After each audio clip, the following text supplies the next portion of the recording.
What's up, Ego Hackers? This is season 27, episode 14. 8 rules for loving ISFPs, aka the artist, aka the druid.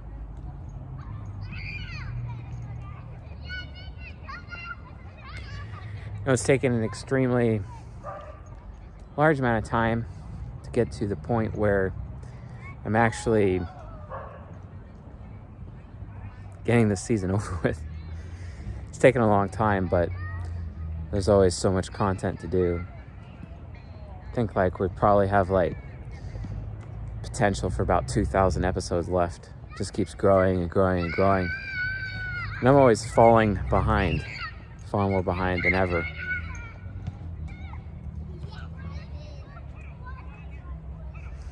But regardless, it's nice to have the opportunity to speak the truth, especially a revealing truth when it comes to the 16 archetypes according to Carl Jung. And having the opportunity to enlighten people where there was nothing but darkness. And that's probably, in general, the theme of today's episode. And I've been studying Socrates. My bro, Jimmy, shout out to Jimmy, you know who you are, for giving me that Socratic book. That was exquisite. It's an exquisite read so far. It's nice to have additional terminology with which to play with. And one of the terms that I learned about is the concept known as double ignorance, according to Socrates. Which is not knowing anything about a particular subject while suffering the delusion that you do know something about the subject.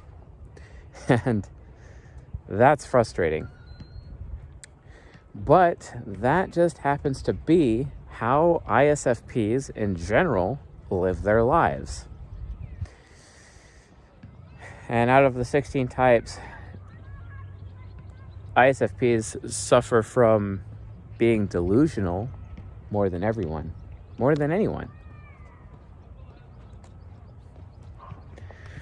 Which can be especially tiresome to TI users. Because one thing that I've noticed that when you have a relationship with an ISFP, they tend to not listen to you, the TI user, by default. And that really sucks. I mean, really, it really sucks. When you're a TI user and you're in a relationship with someone, you just can't really get over being dismissed. And the thing about expert thinking inferior when it comes to ISFPs is that while they can ask questions and provide input, that TI demon that is attached to the TE inferior via cognitive orbit, it ends up causing a lot more problems. Because, what good is it to criticize a TI demon? There's no point. There's no gain from that.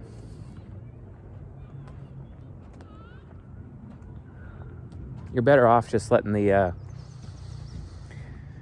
TI demon dig its own hole and run away from the TI demon until they figured out that they're wrong.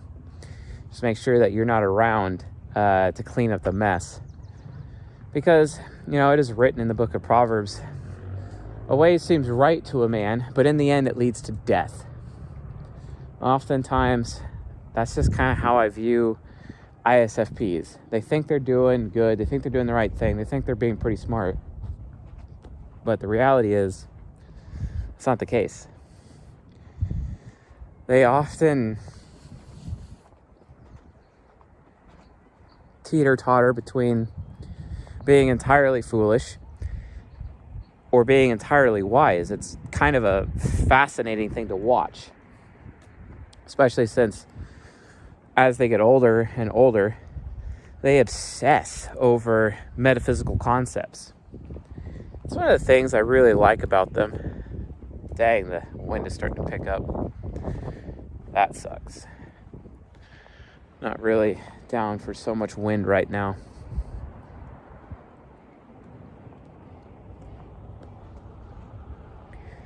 Might have to put on my hood for that to protect my microphones. But yeah, also turning my head also keeps them out of the wind. So it's kind of really frustrating. Hopefully it's not too bad. Otherwise I'll have to reshoot this. I don't want to reshoot another potentially hour-long lecture, But yeah, ISFPs, they have a tendency of not, at least the younger ones, not taking TI users' word. They really don't. And unless multiple people are telling them the same thing, they're not usually going to listen. Which means those TI users have to employ an FE group in order to get the FI user to listen. And this right here is primarily the main issue of the FI hero of ISFPs. This is probably the biggest obstacle when it comes to having or seeking relationships with them. It's a major obstacle. It sucks. It really sucks. Honestly, it's one of the reasons why I've avoided throughout my life having relationships with ISFPs, because my TI parent is just really? I spend all this time thinking and providing solutions, but you'd rather go talk to someone who is credible, looks like an authority, they're certified, they're qualified in some way, but that qualification is ultimately subjective. And they end up following that person or making the decision based on that person because it's safer. But it's that level of safety that really just does nothing more than promote additional ignorance. And that's a problem. They end up becoming super ignorant. And then they like to pass off with their TI demon that they actually know a lot about a particular subject, especially when they're telling you about it. But they themselves are ignorant of the fact that they don't actually know anything about the subject. They don't know anything at all. So this is what Socrates calls double ignorance.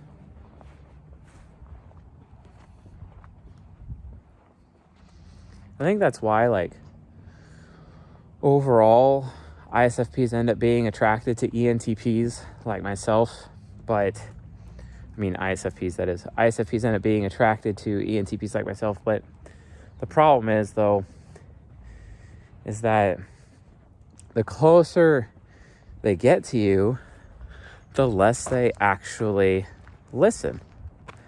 And that's a huge problem. That really doesn't exactly spell out a foundation for a relationship. It really doesn't. It's one of the biggest problems. One thing that I've noticed about FE heroes is that when it comes to FI heroes, especially ISFPs and ISFP delusions, is that those extroverted feeling heroes often, and this is pretty often, what they often end up doing is they end up indulging those delusions.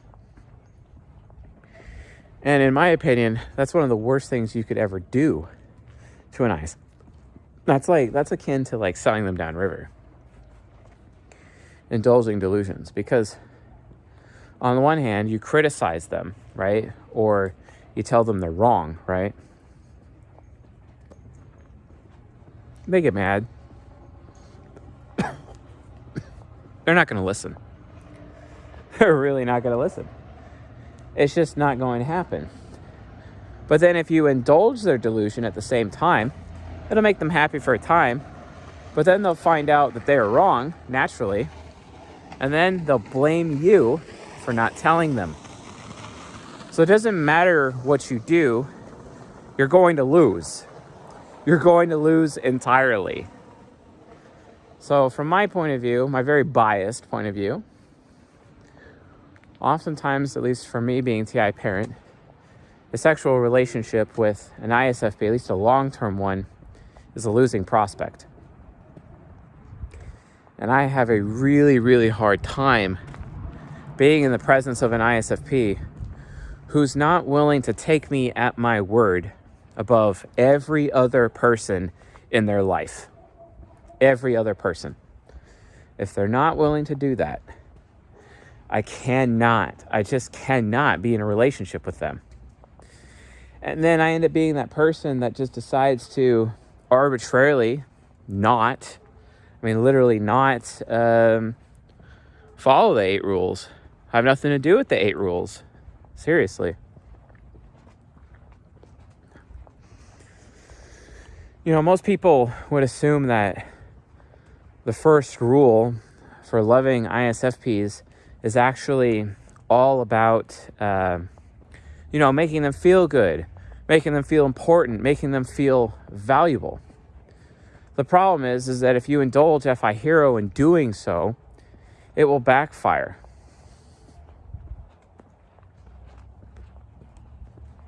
And you don't want that. That basically is enabling. And enabling FI Hero means you're basically enabling their delusions. And then over time, they're actually not going to trust you in your thinking. More likely, if you are to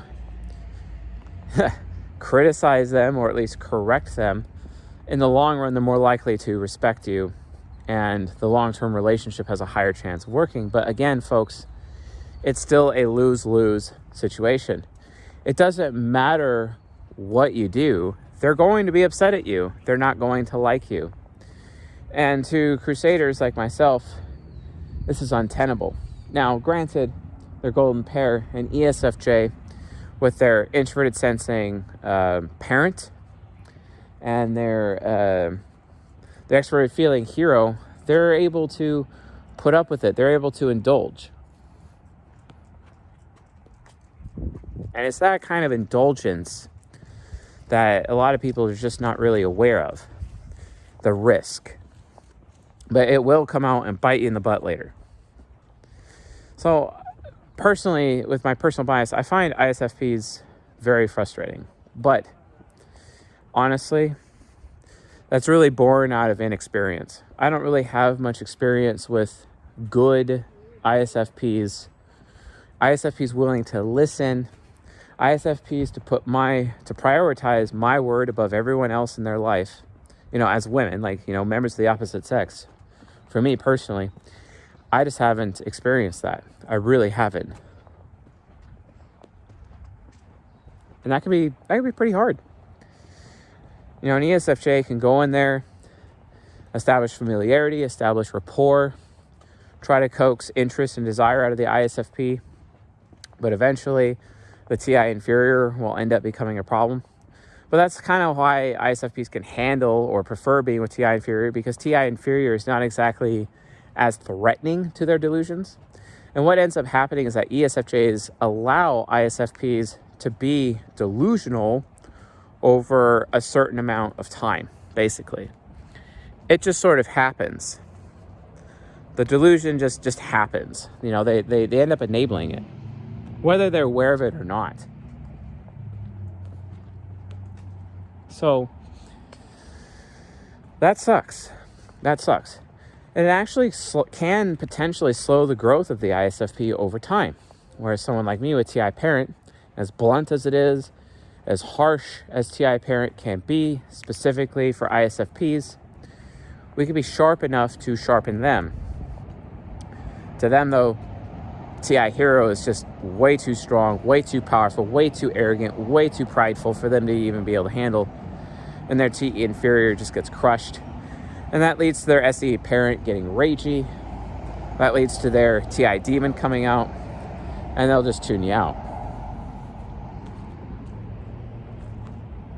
So, I do not envy their golden pair with what they have to deal with. Granted, I will admit, ISFPs, they're very natural. Very natural to me. Very natural to be around. I like being around them. I like having fun with them. I like spending time with them. But in terms of a relationship, it's just so hard. Especially in this day and age, especially when we have Twitter culture and cancel culture alike. We don't really have we don't really have very many opportunities to actually have really good discourse when it comes to ISFPs. And I realized after reading Jimmy's book selection that the Socratic method itself is actually the key to having a relationship with an ISFP. It really is. So basically, the Socratic method is you just end up asking a series of questions, and then you allow for the TI demon, aka the FI hero, to dispel its own delusions based on the questions that you're asking. Because they'll start to, the TI inferior or the TE inferior after a while will start to pick up what you're dropping, because don't forget, the ESFJ is informative, it's triple informative. That's their golden pair. I'm their bronze pair, I'm their natural. I'm also informative. They just don't want that TI parent directness to tell them they're wrong. But if I ask them a series of leading questions about a particular subject of which I know they have a delusion, they end up dispelling their own delusion. And it requires an extreme amount of patience. Right here, this method, the Socratic method, is the key to having a good, long-lasting relationship with an ISFP. If, you are an ENTP like myself, for example, or even potentially a TI hero who's like an INTP who would be in a relationship with an ISFP. I mean, that's possible.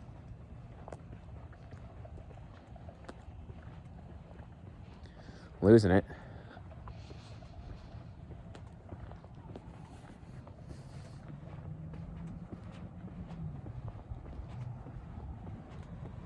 I think I got it back. So that ends up becoming a problem. But here's the thing, you got to think about it in terms of necessary evil, right? Or a different way of looking at it. And that is, it doesn't matter what you do. You're damned if you do, damned if you don't. If you're a TI user trying to be in a relationship with an ISFP, damned if you don't. So you may as well do. You may as well criticize. You may as well tell them they're wrong. But it's how you criticize and it's how you tell them they're wrong that matters. ESFJs, they'll just throw their hands up and they'll just indulge the ISFP and their delusions over time. But that will spell disaster. And in my opinion, this is just an opinion, that is the reason why that golden pair has the highest highs and the lowest lows in terms of their relationship. Sorry about the wind, guys. I'm trying to get out of it here in a second. See if I can find a less windy location here.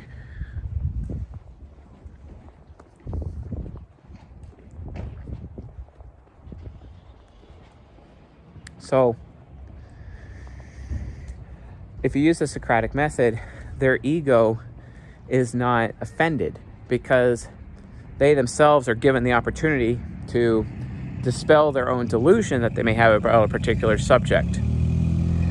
And then you're basically, in effect, slowly walking them through your logic so that their TE inferior is not threatened. And thus the ego is not perceiving that you are assaulting them or walking around thinking that they're stupid. Because it's so easy for them to take things personally. It's so easy for them to see you or anyone else as talking down to them. And that's not a good foundation for a long-term sexual relationship. What a waste of time. You don't want that.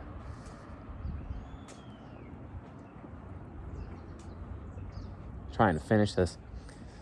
It's not working out so well. So, maybe this is a good spot. This might be a good spot.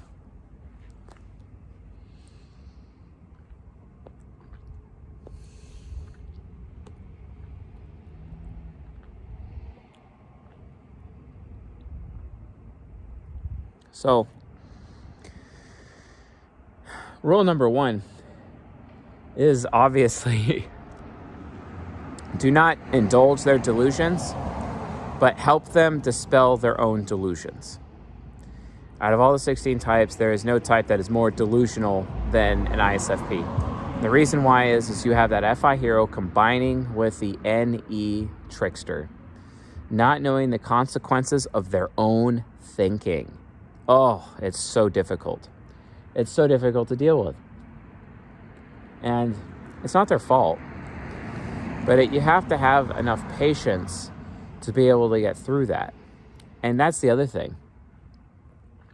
Don't forget that ISFPs are actually very, they live in the moment, of course, but because they can't see the consequences, they're more likely to just assume. They're more likely to assume that you're assaulting their ego, which sucks. That may not be what you're intending, but they don't know your intentions. They may not even actually know what you mean. So they're going to default, like most people, to protecting their ego. And you got to be really, really careful with them in that particular scenario. You got to be like super careful with them. Please be careful with them. They're very delicate creatures, ISFPs. Very artistic. Got to understand, though, that there is value. There is value to their delusions. And those delusions actually end up being the reason why, their FI hero delusions, is one of the reasons why they end up very amazing artists, be it in music, be it in paintings, watercolors, architecture, or landscaping, painting the landscape, that kind of a thing. Any of that applies. Seriously, any of that applies. Ooh, that cigar went to my head. I think I need to calm down just a little bit here. So I'm going to have a seat. So, rule number 1, don't indulge their delusions, but carefully, preferably with the Socratic method, walk them through a process so that they can dispel their delusion by themselves. You're actually offering a helping hand and not necessarily a correction.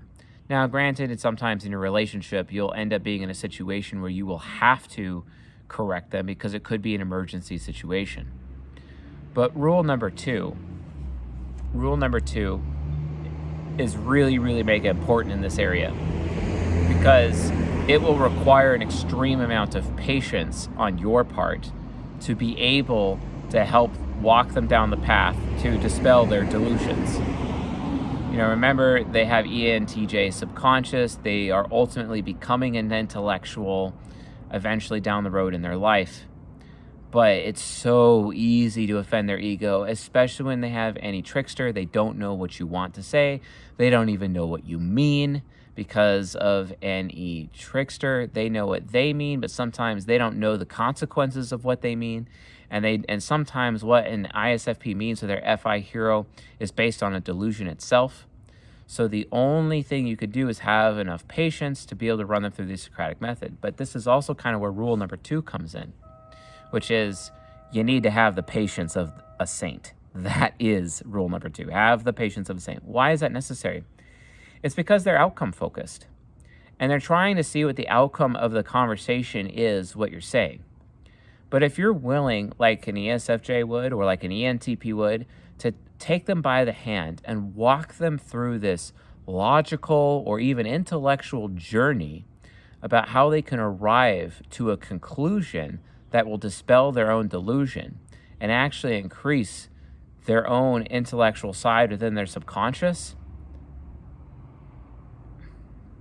well, they will know, especially eventually when SI Critic starts keeping track of all of the data and everything that they've experienced with you and the shared experiences, that discourse itself becomes such a valuable, the discourse involving the Socratic method, that is, and having patience to use the Socratic method on an ISFP. They know that you, out of everyone, have the patience to do that, which means they will value you above everybody else. Their whole lives, because they themselves know they're delusional. They know that other people will judge them as delusional, that other people by default would basically think they're stupid. And because of that, by you having the patience to walk them down this journey, that was actually a pretty dope contraption there. If you have the patience to actually walk them down this journey, basically, to help broaden their intellectual horizons and what they think, the discourse itself is what will become valuable to them. And they know that you are the only person in their lives that are actually willing to do that for them. And that's how they will value you above everybody else. So, yeah, you can observe rule number 1, which is don't indulge their delusions, because if you're damned if you don't, so you may as well do. So you want to help them dispel their own delusion. Don't tell them they're delusional. Everybody else does that. You would be no different than anybody else. And what makes you valuable as their lover if you're treating them like everybody else has in their whole life? That would suck.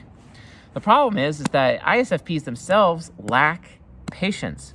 So whenever I engage with an ISFP, say an ISFP woman that I'd be interested in, like I'm trying to have a sexual relationship with her and I'm really interested in, she's very attractive, she's very artistic, she enriches my life, increases my quality of life as FI hero and as FI child does, at least tries to do. The problem is that they're so impatient that they may jump to the conclusion that eventually I'll just see them as a stupid or delusional person like everybody else. And then they'll just skip to the end with their outcome focus and then just decide to not have anything to do with me. So with me being a starter type, I have to be like extra careful. Although ESFJs, they kind of indulge with their FE hero, the FI hero delusions anyway. So, and that TI inferior is not as threatening as like a TI parent. So while they are my bronze pair, while they are the type that I'm most likely to marry and most likely to be in a long-term sexual relationship with the highest success, it's actually getting a relationship started with them. It's not just my experience. I've talked to many ENTPs about this particular subject. We all seem to struggle with ISFP women in this culture because Western society indulges or enables, I guess, the delusion of an ISFP woman over time. They don't really do this though for ISFP men.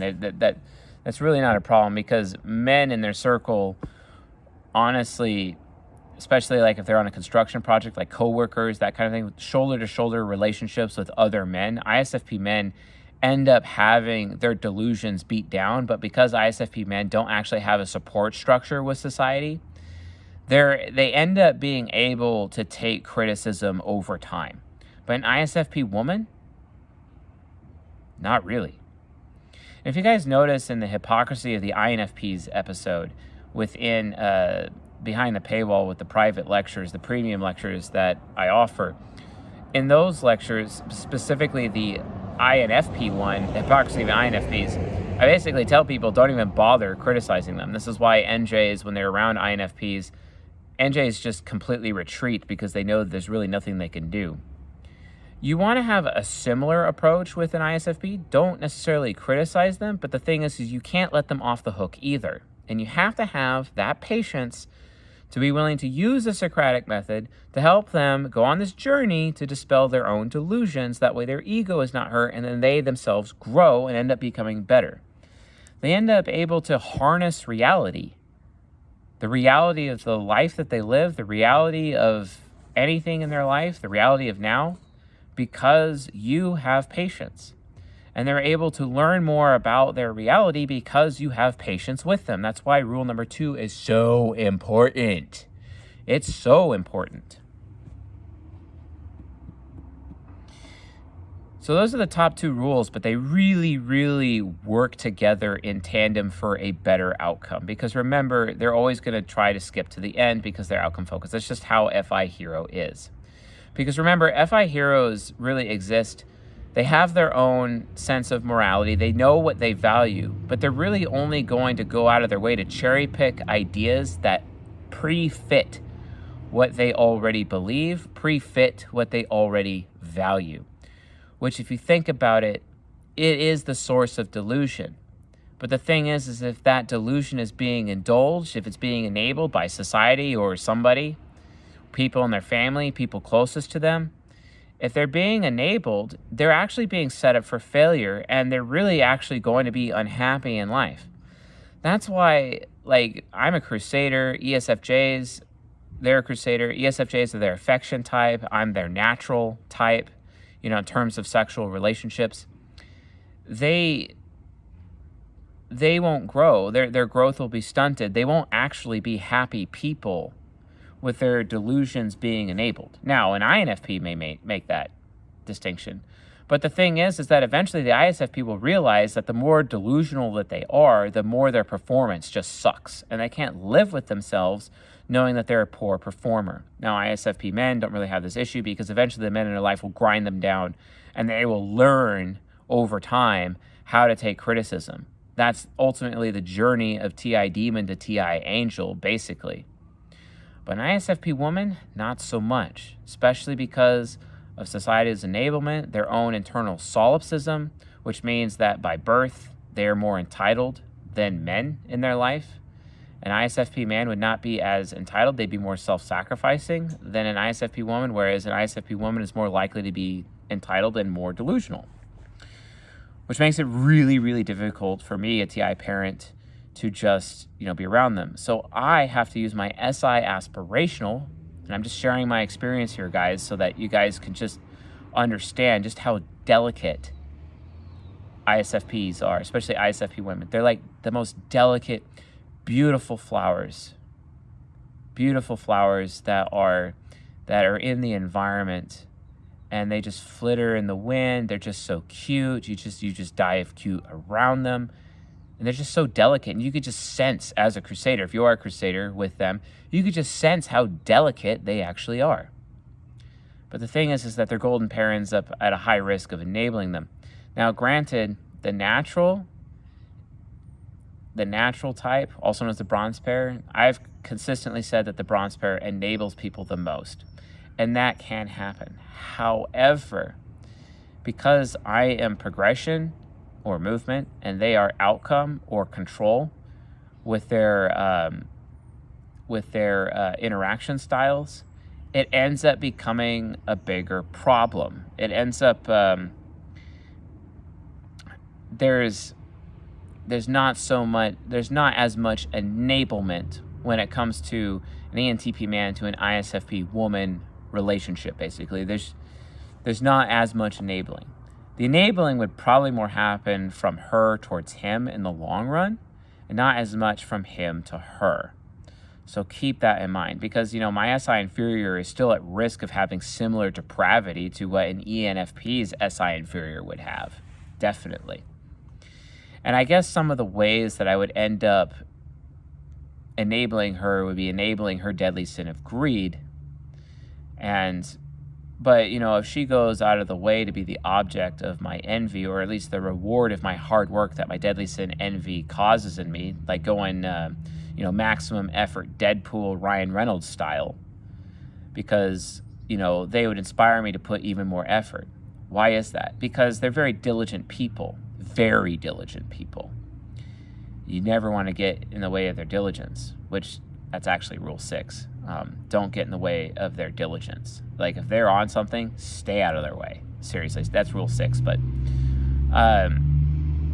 rule number 3 is while you're having patience, and rule number 2, rule number 3 is you have to give them the freedom to explore all of the angles. And that's one of the reasons why they go to other people and find out what other people think. The problem is that that's not good in terms of a sexual relationship. It's not good in a romantic relationship at all, because ISFPs routinely allow the opinions of others to influence their own behavior in your relationship. I hate it. This even includes in the bedroom, because what their parents taught them, what people taught them, it's not appropriate to do that particular sexual act, they'll actually limit themselves. Even though you, as an NE child or even an NE hero potentially, has given them all freedom in the world to act as sexual as they want within the context of the bedroom, but they're still going to allow those external judgments to influence their behavior. And it's those external judgments that end up fueling additional delusion. So you got to make sure that you're watching out for that. You have to have that patience. You can't indulge the delusions for too long, if not at all. Don't do it. You just have to take them on that journey, but allow them the freedom to explore, except you are the one who are the guide. You are the guide. And that is rule number 3. Always guide NI child through its exploration. Don't forget that while they are very freedom-based, they are freedom-based creators, they are artisan types. Artisan types are built to be in relationships with affiliative people, right? Me, I'm an ENTP. That makes me more pragmatic, right? Well, because I'm more pragmatic, they're built to be with more affiliative people. So they actually like and appreciate that when I am affiliative with them, because they see a different side of me that I don't really have. I'm really pragmatic around other people, but I actually share my ISFJ affiliative subconscious with them, and we have this shared experience of my affiliative, but I'm only sharing it with them, the ISFP. I'm not sharing it with anybody else but them. And that makes them feel more special. But the only way to do that is to practice my own affiliative behavior within my subconscious for their benefit, is to give them a guided tour of their freedom. So guide the NI child. Provide them with goals, concrete goals, so that they have a more guided experience. That way they're not shooting in the dark. They hate shooting in the dark. That's one thing about the NI child of ISFPs that I appreciate, is that because they're so outcome focused, they hate shooting in the dark. They need that guidance. But you need to guide them in a way where you're not offending them. Which, because, the 4th rule, which is really obvious, don't ever make an ISFP feel stupid. Don't do it. Don't make them feel stupid. You need to act in a way where they believe that you think highly of them, highly enough that you're willing to be patient with them, that you're willing to share the affiliative that they need, that you're not going to crush them like a bug. Or more accurately, they're that delicate flower on the field, and they want to know that you're not going to rip their petals off. They need to know that you're not going to rip them out of the ground. They need to know that you're not going to stomp on them. And because you're giving them that guidance, you're allowing that sunlight to hit them, this flower basically, so that they can grow. But the sun, or the truth, it's hot, it's painful, it can hurt, it can burn them. So sometimes you need to know we need to give them some shade, which means sometimes you kind of got to spoon feed them your ideas instead of just unload the entire deluge, the ocean of ideas on them, because they'll end up feeling so stupid. So you really have to guide them one idea at a time. And that's why I maintain the Socratic method is so crucial to relationships with ISFP men and women, because you're giving them a guided tour of intellectual thought, or thought in general. It makes them more intelligent. They see that you're patient. They feel important. And that the fact that you're willing to do that, and you never treat them like they're stupid, they just can't have enough of you, because they know that no one else in their entire life has ever treated them that way, and their any trickster is completely unaware of whether or not they would ever get another opportunity to be with somebody like you who's willing to do that for them. It's so special. It's so valuable to them. And quite frankly, it'll get to a point where they just can't let go. They can't live without you. They don't want to live without you. Sure, granted, they'll want to have their space to explore their NI child, and that's fine, but it is always a means to an end to them. There's always an outcome in mind. Sometimes they don't know what that outcome is, and that's what leads to their vice of idleness, which is really sad. They're very diligent. So to keep them diligent, you have to really observe the first 4 rules. It's really important. Also, if they see that you are inspired by their diligence and their effort, they'll actually try to compete with you, Because they'll be like, whoa, man, I need to work harder than him. I need to work harder than her. Because, like, for example, SI inferior, especially ENTPs, we can out-effort anybody. No one can outwork us once we get in stride. And they're like, oh, crap, I should probably, like, up my game. And that's mega healthy for them. Mega healthy. Rule 5. Rule 5 is a little different. Now we're getting into their shadow. Rule 5 is more about they need acceptance. Rule 5 is accept them. Tell them that you accept them. They're so worried that you don't accept them because they're already afraid you think they're dumb, but they're also worried that you don't accept them. They're already used to a lot of people in their life not accepting them, treating them like airheads. Like that whole dumb blonde archetype is often attached to ISFP women, especially when you see the amount of ISFP women who are at the Paul Mitchell School for, becoming hairstylists and hair people and beauticians and cosmetologists and all of that. It's beauty school.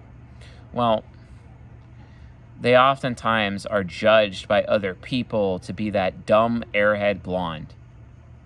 And that's the fastest way to get them really worried. And they're worried that that's the kind of value judgment you are going to have towards them. They're constantly worried about that.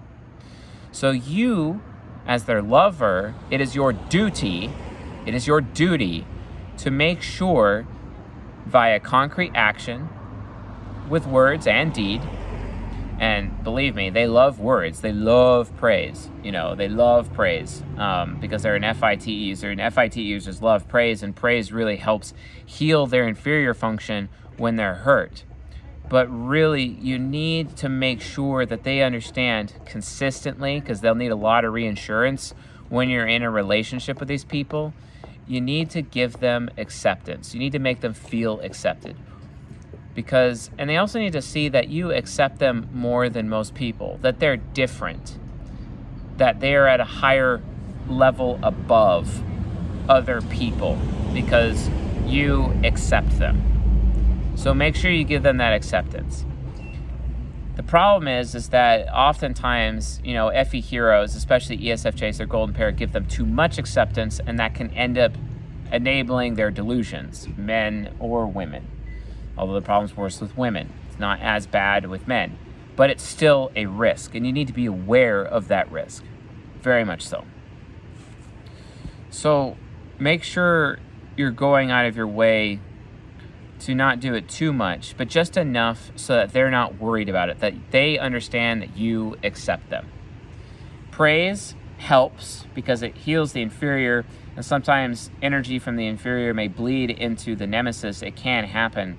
But really, with cognitive orbit, if you're really helping them, guide them, and helping them dispel their own delusions, they actually end up feeling more acceptable to people in general, not just you. And they need to feel accepted by everyone in general eventually, not just you. Okay? So give them acceptance, but help them become more acceptable to others. Okay, that's rule 5. Rule 6, we already touched on lightly. Rule 6 is all about getting out of their way when they're diligent. Dude, if they're on like a train track going in a certain direction, get out of the way. Seriously, get out of the way. Are you like literally trying to destroy their life? Are you really trying to make them more viceful? Are you really trying to get them to throw their hands up and give up? If they're onto something, support them through whatever it is they're doing. The outcome will be valuable, I promise. You just have to trust FI Hero. You just have to eventually trust NI Child. Remember, they are outcome focused. They are going for an outcome. You need to, again, be patient enough to do that. And when they see with their SE parent that you're being patient, with them and are willing to wait, they'll even be more diligent because they know that the outcome will blow your socks off. So like whenever an ISFP is trying to show you something, always, or at least share something with you, because introverted sensing is still a sharing function. Introverted sensing critic will be working hard and diligent because they're trying to eventually share something with you, Or they may already have something to share with you. And if they do, stop for a second and consider with thought about what it is they're sharing with you. It might be a piece of art. It might be something that they've created. It might be something that they've slaved over for hours or been really, really diligent. Like, who out there actually gives them the time of day when they're sharing something? You know, as children, they share things with their parents or even their siblings or members of their family, people at the church. And a lot of times, those people who are the closest to them, they won't even give them the time of day, won't even give them the opportunity to share, or they'll just brush them off or blow them off. That is the worst thing you can do, and it destroys their diligence, and it makes them mega idle. Don't do that. You want the laziest person in the world? That's what you do. You just kind of be dismissive to when they decide, the few times that they decide to actually share something with you. Because you're likely an SI user if you're in a relationship with them, a sexual relationship. Very likely, 8 out of 10, 9 out of 10 likely, actually, that you're an SI user in a sexual relationship with an ISFP. And you share stuff with them all the time because SI is in your top 4 functions at that point. But when the few times that they actually decide to share with you, you need to immediately stop what you're doing and give them the time of day. Seriously. They worked hard for that. You have to honor their effort. That's rule 6. Honor their effort. Rule 7. You'll need to translate what you mean a lot. They're so unaware of consequences, but they're very outcome focused. Just tell them what the consequences of their actions are going to be. Hell, even tell them the consequences of your actions or the people around them. Literally use your expert intuition, because if you're an SI user, you're likely an SI user if you're in a relationship with them. Make sure that you are observing this rule, that you are telling them what could happen. It's not enough to just give them options and choices. They just need to know what could happen. It could be, because they could be slaving their away at something, and sometimes they may actually lose faith in the work that they're doing. And a way to increase their faith and keep them diligent is to just be like, oh yeah, that's going to be awesome, because then this will happen, and then this will happen, and then this will happen, and then this will happen. And they're like, oh yeah, that's like the pyramid scheme of art. That is the pyramid scheme of my creativity. It will have dividends. I will have return on investment for my effort. They're very effort-based people.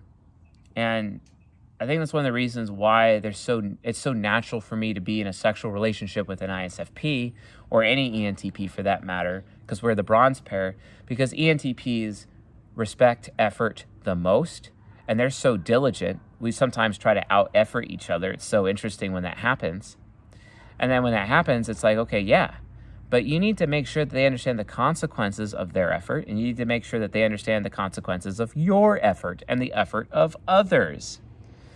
That way, it'll give them the opportunity to perform better. It'll maybe even give them an opportunity to copy or mirror what someone else is doing, or at least incorporate a little piece of what someone else is doing to make what they're creating more efficient, more successful, or better their performance overall as a person. Because oftentimes they don't see the consequences of their actions, or your actions, or anyone else's actions, to the point where they don't even understand what you mean or what you want. And that can hurt them, because remember, they're body temple. They're all about legacy. They want to leave something great behind. But if they don't want to be wasting their time, you need to tell them if they're wasting their time. But you also need to tell them that they aren't wasting their time. That's even more important. Way more important. And then the final function, their TI, the TI demon. You can overtly criticize them, but do it in certain ways. That can be an issue. That could definitely be a problem.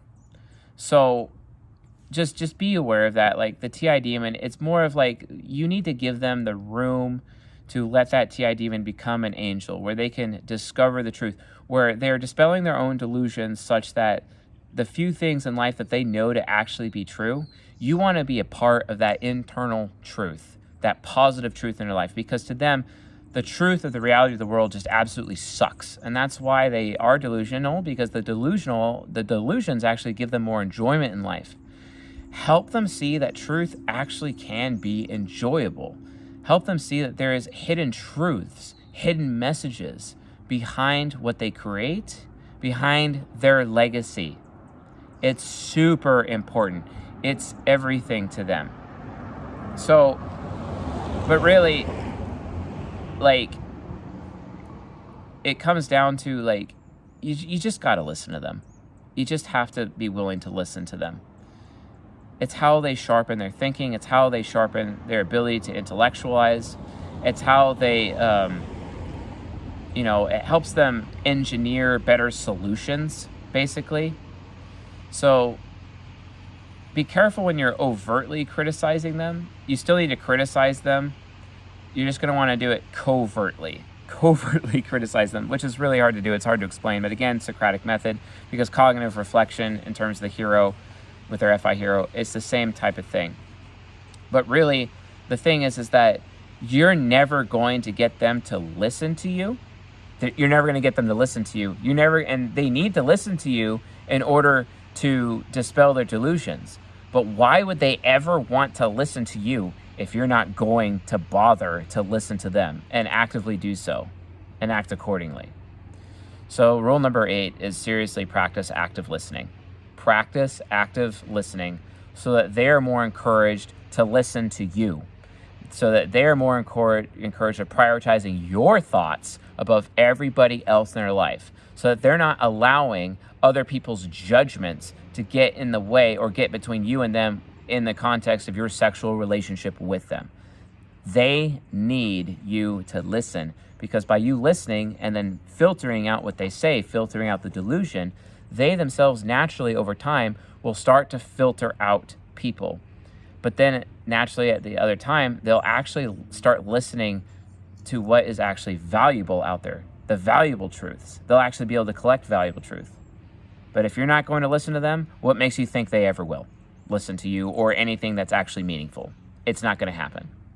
So make sure you follow that rule as well. So those are the 8 rules for loving ISFPs. If you found this lecture useful, helpful, educational, or enlightening, please leave a comment below. I read all of the comments. I may not respond to them all, but I definitely read them all. Usually when we put little hearts on the comments, that's because I'm basically marking them as read. That's what that means.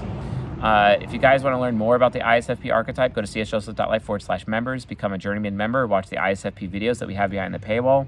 That would be awesome. And yeah, ISFPs are amazing people, folks. Like, life would just suck without that archetype. The beauty that they bring to the world and the truth that is hidden within the beauty and their creativity that they bring in the world is just something that's absolutely necessary. And for me, it makes life worth living because of the beauty that they bring in the world for my SI inferior to enjoy. I couldn't live without ISFPs in the world. So anyway, folks, thanks for watching, and I'll see you guys tonight.